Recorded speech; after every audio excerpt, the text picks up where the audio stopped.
Personnellement, je salue d'abord l'initiative du président de la République.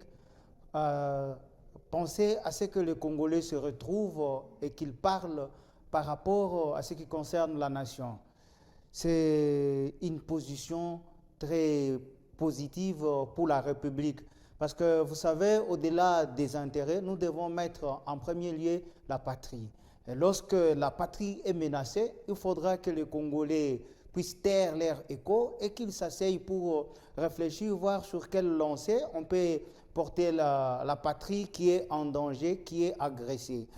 Alors, faisons allusion à ces deux personnalités dont vous venez de citer les noms tout à l'heure, mais vous le savez tous que Joseph Kabila s'est prononcé clairement d'avoir fait alliance avec ceux qui menacent, ceux qui agressent la République. Raison, sauf erreur de ma part, vous avez suivi avec moi que au terme de cette rencontre qui a eu lieu entre les clergés et le président de la République, il y a certaines exclusions que le président de la République a eu à émettre pour dire qu'il ne fallait pas réfléchir que pour renverser le régime en place, il fallait recourir aux armes. Parce que quand vous recourez aux armes, ce sont le même peuple que vous allez tuer, que vous aurez besoin pour chercher l'air dévolu, afin qu'on vous élève à la magistrature suprême. Regardez, voyez les côtés positifs que nous avons connus après Sun City. Jean-Pierre Bemba était dans la rébellion, Azarias et tant d'autres Congolais comme les Sessanga et consorts. Mais quand, après Sun City, ils ont tous accepté de perdre la bourgeoisie qu'ils avaient, ils ont perdu tout ce qu'ils avaient comme confort pour accepter que le pays vive une nouvelle ère qui est la démocratie.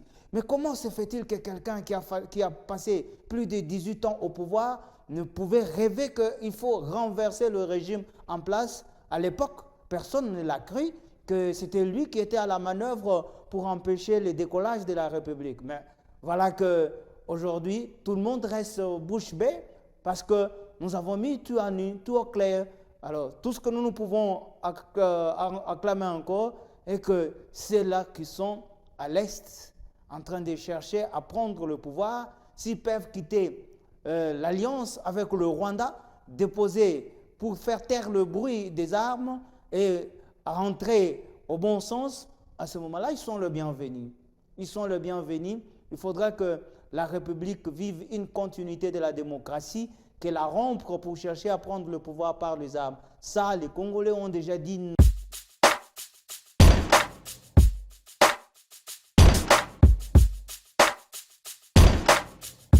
Écoutez, il ne faudra pas que les gens pensent que rien que le feu peut arriver à résoudre tout. Je crois que y a beaucoup de Congolais qui ont également rêvé à la magistrature, mais qui n'ont pas utilisé les armes pour arriver à prendre le pouvoir. Le président de la République l'a dit la fois passée qu'il faudra que nous puissions arriver à consolider la démocratie. Alors s'il faudra consolider la démocratie, il ne faut pas recourir aux armes. Demander si le dialogue va prendre forme, s'il y a exclusion.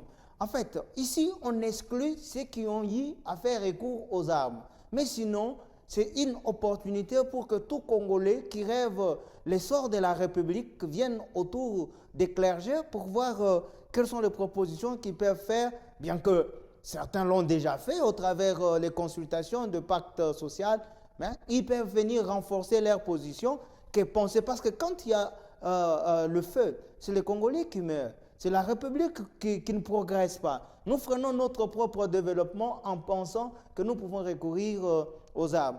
Mais la question de l'Est de la République démocratique du Congo, le président de la République l'a pris à pleine main pour que nous puissions arriver à chasser l'ennemi, parce que le problème qui est ici, c'est le Rwanda qui a attaqué la République démocratique du Congo. Et certains Congolais utilisés par le Rwanda, voilà qu'aujourd'hui, nombreux ont compris que ce n'était pas le fameux M23, mais il y avait le Rwanda qui était derrière. Voilà la raison pour laquelle le chef de l'État ne cessait de le dire qu'il n'a pas de négociation à faire avec le M23. Il faudra qu'il puisse parler avec celui qui engage le M23.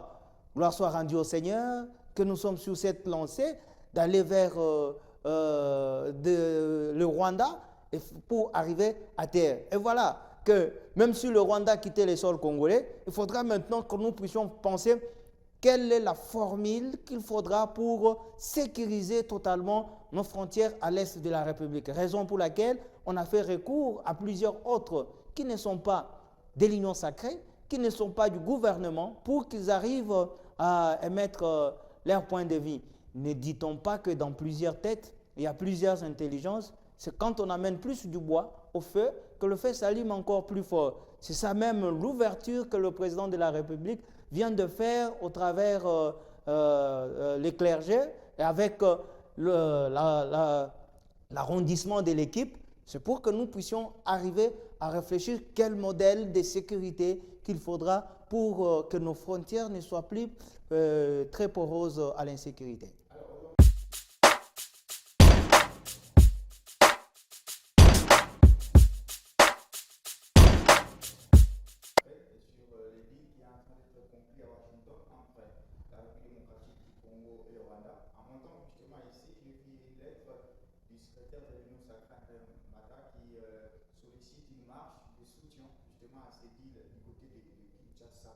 Pourquoi les Congolais doivent soutenir le deal entre le Rwanda et la RDC?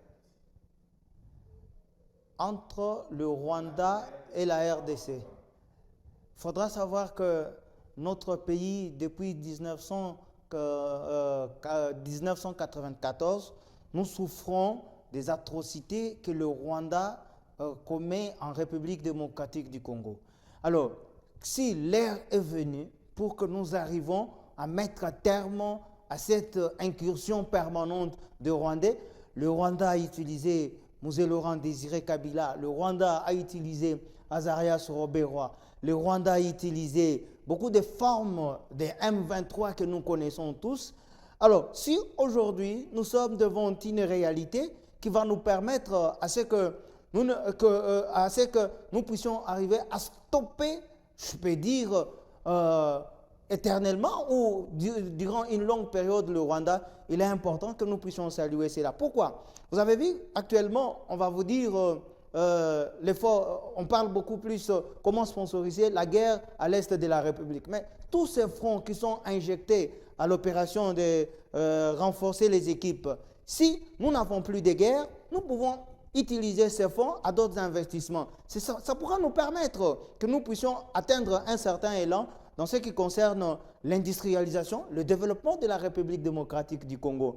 Vous savez, la guerre, pas seulement que nous freinons le développement, mais nous avons perdu aussi beaucoup de ressources humaines. Imaginez-vous toutes ces personnes qui tombent chaque fois à l'est de la République. Peut-être que nous avons perdu ceux qui pouvaient peut-être élever encore plus haut notre football. Peut-être que nous avons perdu plusieurs génies dans ces massacres. Alors, il faudra que les Congolais saluent ceci et tout ce que nous avons comme ressources minérales que le Rwanda est en train de piller là-bas. Ça pouvait booster encore notre économie, ça pouvait booster encore l'essor de l'Est de la République démocratique du Congo. Raison pour laquelle nous invitons plusieurs Congolais à saluer l'avènement de faire taire la guerre à l'Est de la République démocratique du Congo. Vous savez, la guerre était à l'Est, mais c'est presque tous les Congolais qui n'étaient pas à l'aise. Alors, si l'heure est venue d'offrir la paix, d'offrir la stabilité à ce peuple, il y a de quoi se réjouir.